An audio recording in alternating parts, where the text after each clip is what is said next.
د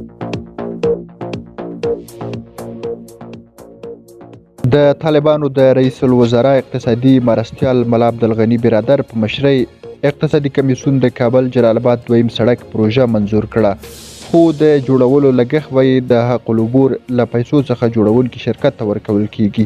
سلام ستړي مشئ. یاد کمیسیون ټولګټو وزارت ته لارښوونه کړې ترڅو دغه پروژه د ازادې داوطلبۍ له لارې اعلان ته وسپاري او د سړک جوړونې د ټولو معیارونو په نظر کې نیولو سره وړ شرکت انتخاب کړي.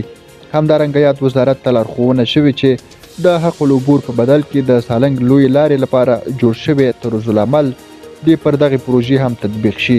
دغه راز په دې غونډه کې د خوراکي غنمو په پیرلو هم بحث شوی دی.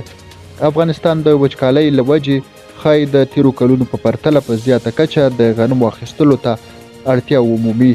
د معلوماتو مطابق افغانستان هر کال 9 میلیونه مټریکه ټنه غنمو ته اړتیا لري چې وړاندې 4 میلیونه مټریکه ټنه په کور دننه تولیدول او پاتې له بهره خریداري کیدل، خو د وچکالۍ له وجې سږ کال د تولید کچه کمه او واردولو ته اړتیا تر پخوا هم لوړه شوې ده.